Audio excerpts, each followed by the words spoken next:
This is the LaHave River, and in 1899, the town of Bridgewater was established, and the town was named for the fact that that's where they put the bridge to cross the Spence that goes right out into the Atlantic Ocean. And this ferry service has been in operation since around, well, no, not long before that.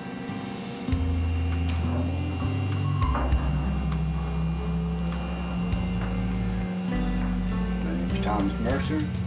Been captain on the LaHave Ferry. I started off engineer relieving captain, but altogether I've been in the wheelhouse 13 years.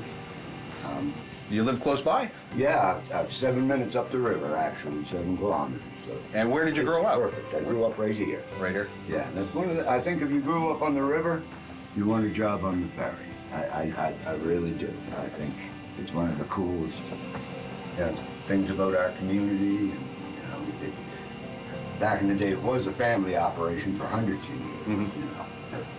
Now it's public, so a little better, but quite a story here to the ferry system.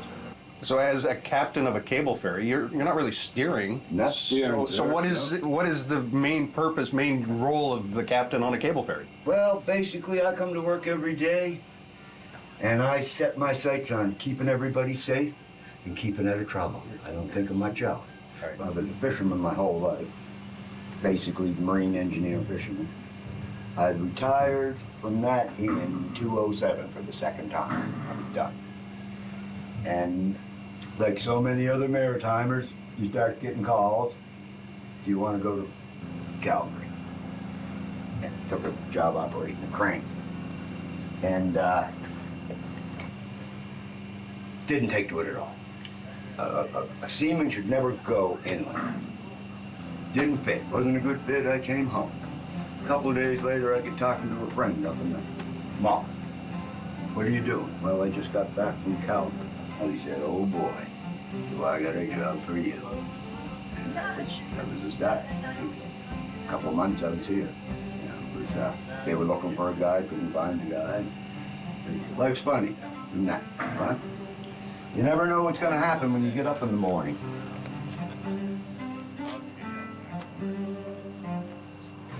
Well, we leased the river from the federal government, okay?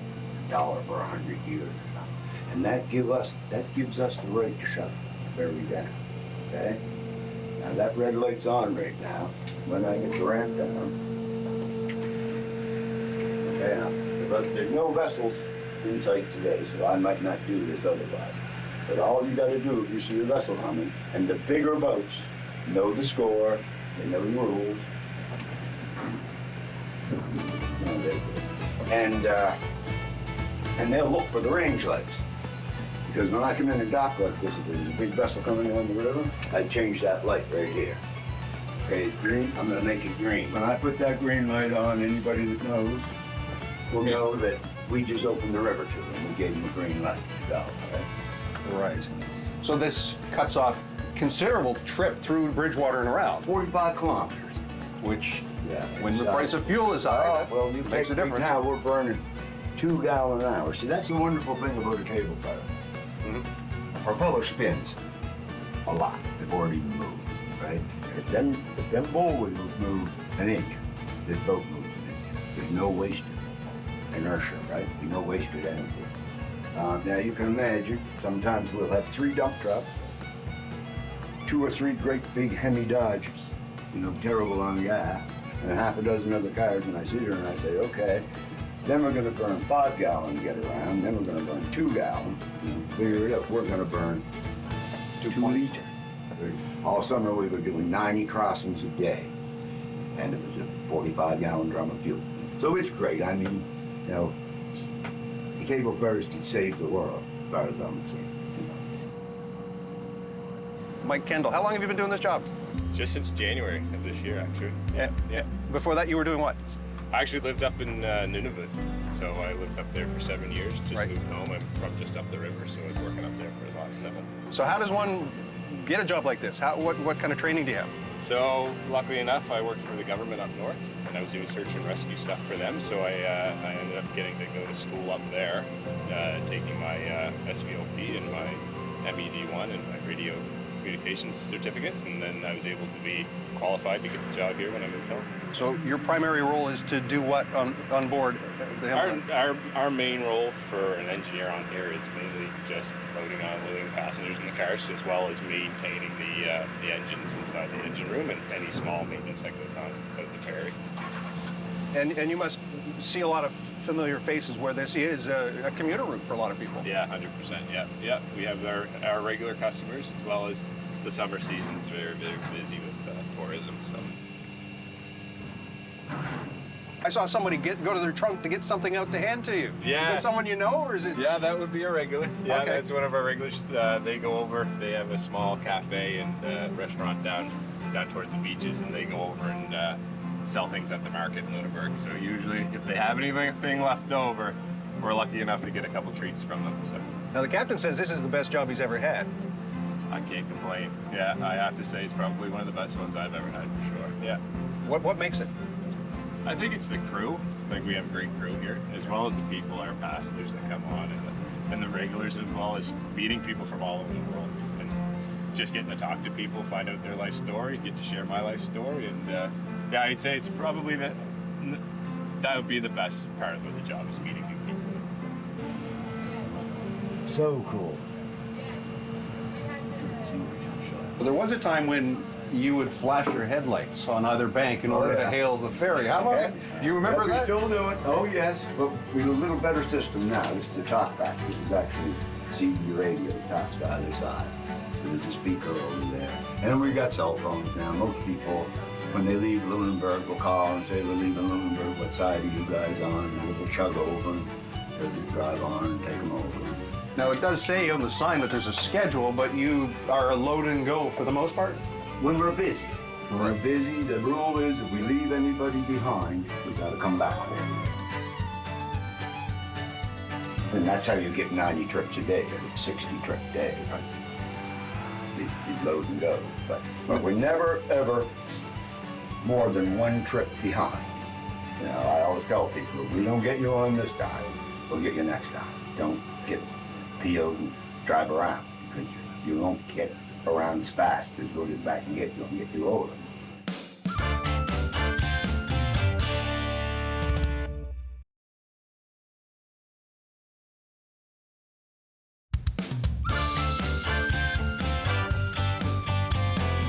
We've been so lucky to get a behind-the-scenes view of the Brady Himmelman here, and the crew have been very accommodating to show us what the public never really gets a chance to see except for you today.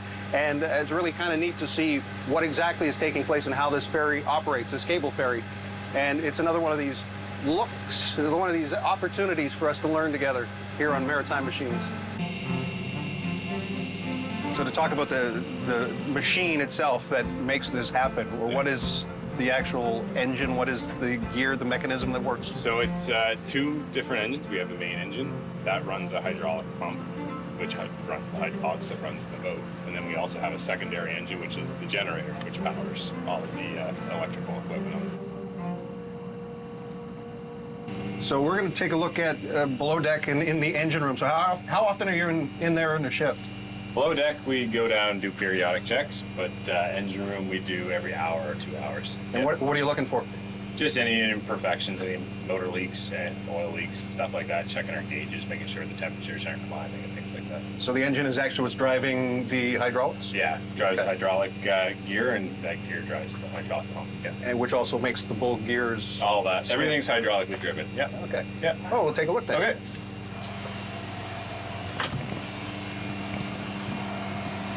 Wipe your head. Yep. That's your man.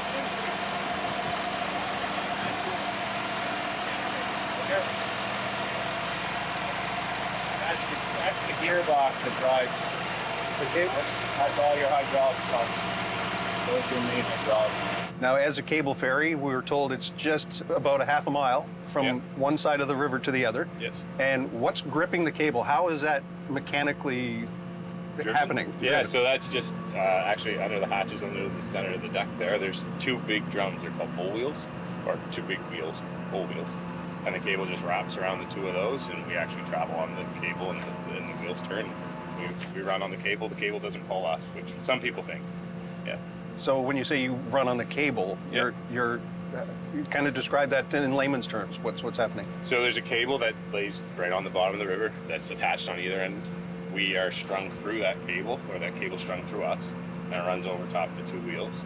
And those wheels just turn and drive us right along the cable. It's pulling as it goes. Yeah, pulling as it goes, yeah. So how high up does the cable come? Obviously, to the deck. Yeah, so actually we'll pick it up, I'd say about 100 yards in front of us, it'll start coming out. And then as it goes out the rear of the boat, or the stern, it drops right down to the bottom so ships can pass right. So there's no real navigational issues. No, Once you go by, it's pretty much safe to travel behind Yeah. the vessel. This job obviously is all season, all year. Yeah. You started in January. Yeah. I'm thinking there must be times where it's a little bit nasty out on deck. Yeah, it can be for sure. Yeah, we get a lot of wind, we get a lot of snow, and then followed by rain, so the snow gets heavy. But I mean, as long as you keep up on it, keep shoveling, you take care of it pretty well. So that's your job as well, to keep the deck clear? And the captains are great. They'll come down and give us a hand when it gets real deep. But yeah, no, it can be windy and troublesome at times. So were you working the day the cable broke? No, God forbid, I wasn't here that day. The cable didn't actually broke. So what happened? It pulled out of that side. Okay. There's a winch on that side, an old winch, and the lock on the winch gave what happened, and pulled it out. When it pulled out of the winch on that side, it was so violent that the people who live on that side, it rattled the dishes and the cupboards, believe it or not. Rattled the dishes and cupboards when she let go. And where was the ferry at that time when that happened? Almost to that side. Almost to that side. When they let go and went downriver, if they could have had somebody on the Cape LaHave usually was parked there, Factory, Breeze, or Scotland. And if they'd had somebody on that, they could have got a rope to them. Right. Now, what happened that night was a shift of wind. Okay. They were over here waiting for the ice to clear. Because it wasn't really ice. It's what we call slice. It's slush and ice mixed together. It's what happens when you have a snowstorm on the river and the snow builds up and then sinks. Snow builds up in the thin ice and then sinks and becomes slush. You know how when you were a kid, you run through the slush in your rubber boots and it would suck the boots off your feet? Mm-hmm. Well, basically that's what happened to them. When they watched for that side to clear, the ice was out, they started back. They started back across. When they got 3/4 of the way across, the wind shifted again on them. And here come a big ice floe down the river. And I mean, how much weight is in an ice floe? You got no idea. You know, the guys aboard told me she turned right around 90 degrees on the cable before she let go. And the slice was starting to come in on deck when she let go. He said he was scared, you know, what would happen. You know, she did get heavy enough. But it did quite an amazing story. Never cracked an egg, never hurt the boat. She went down and laid on Oxford Beach. Mm-hmm. And we were, just a couple, 3 days getting her back here. She come right back and settled on that ramp. You had to be here. So now we're just going to be pulling in the captain again. He probably showed you up there how he controls the boat with the joystick. Yep. So he's easing back now. As we get into shore, he'll lower the ramp. I'll take the rope away, and then we'll let these cars exit, and then I'll load the next set of cars. And you load it in a specific order? Typically, yeah. I mean, we try to keep the outside lane filled at all times, so we load the outside lane. But then if we get a big transport truck or a truck with a trailer or something like that, then the inside. And then the very most inner lane, we usually keep that for the smaller cars. Yep. Or motorcycles. Or I've had trips across and myself. walk-on passengers are either here or Right. back. Fantastic. So we'll let you get to your work. Perfect, thank you.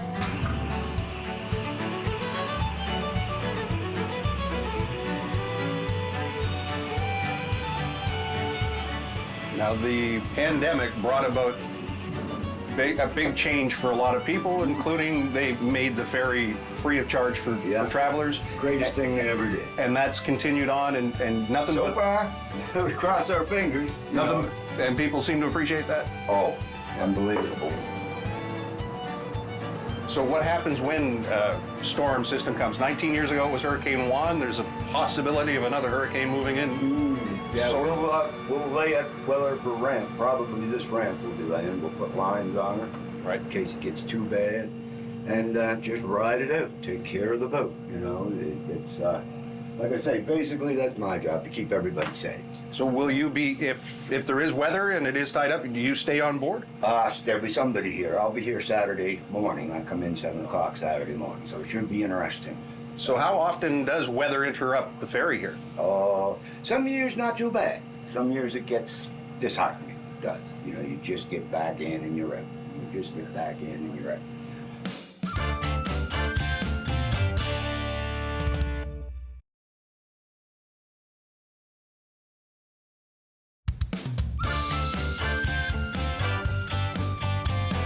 Well, today on Maritime Machines, it's as much about the person behind the vessel as it is about this machine. And that's what we're going to learn a little bit more about when it comes to Brady Himmelman here in LaHave. Did you ever meet Brady Himmelman? Did you know the man that this I ship was remember named for? that. Yeah, knew Brady. His wife still comes across. In fact, you can look out any time and see her on here. Yeah, she still comes across. Yeah, Brady was a character. Brady was a character. I see. A lot of people were impressed by him. I knew him, but I never really met him. I was a little too young. Mhm. I wasn't driving yet, so I wasn't on the ferry as much. But he was quite a charmer. Yeah, really. He really was. And when they dedicated this vessel and put it into service, he was here for that. He was here for that. Yeah, he was in a wheelchair, but he was here. Mhm. He passed away that same year, but he got to see her name. Yeah, he gave his whole life to the system. You know, what he did. Quite a guy, spent his whole life right here. But he had a lot of good times too. Lots of good stories related to him. How's my hair? Good. This current ferry is named for your husband. I'm wondering how he felt about that. He was asked how he felt about it, and he said he was very honored to be still around and know that the ferry was being named after him.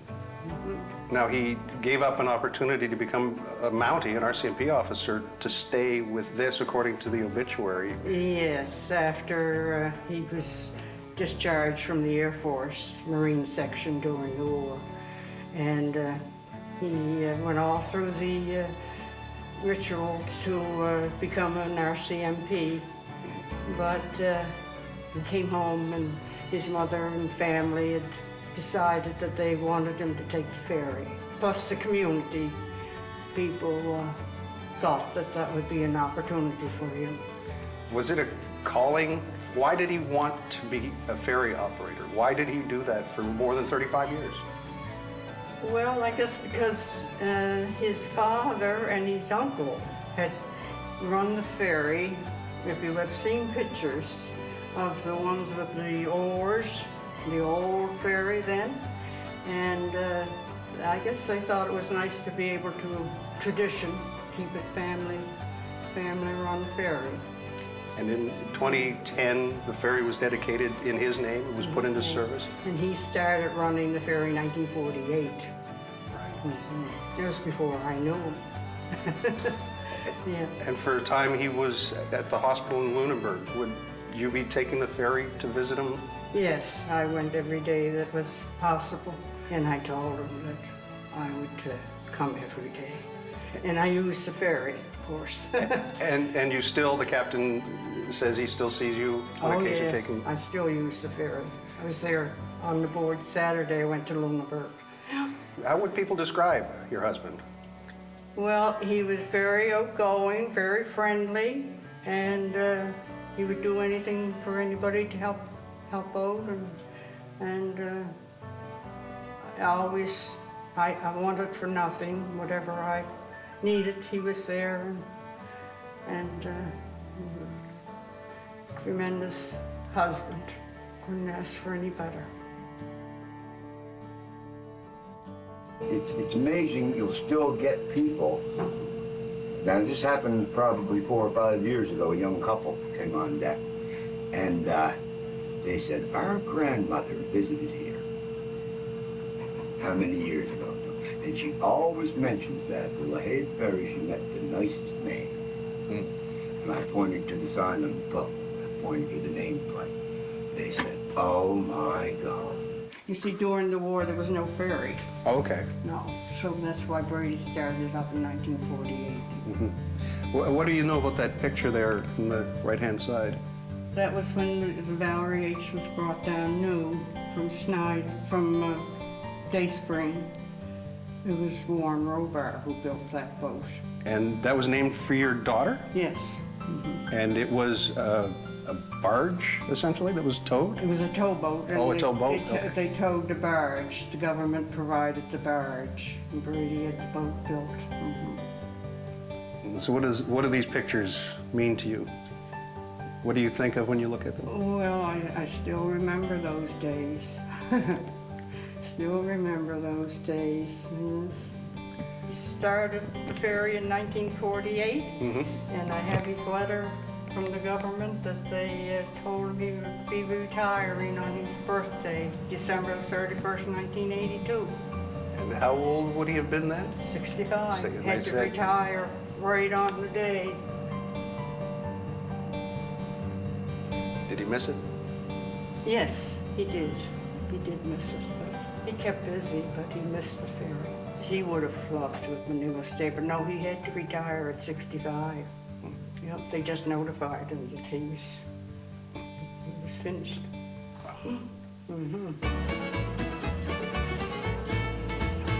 Years ago, dead of winter, 40 below, coldest day in the world.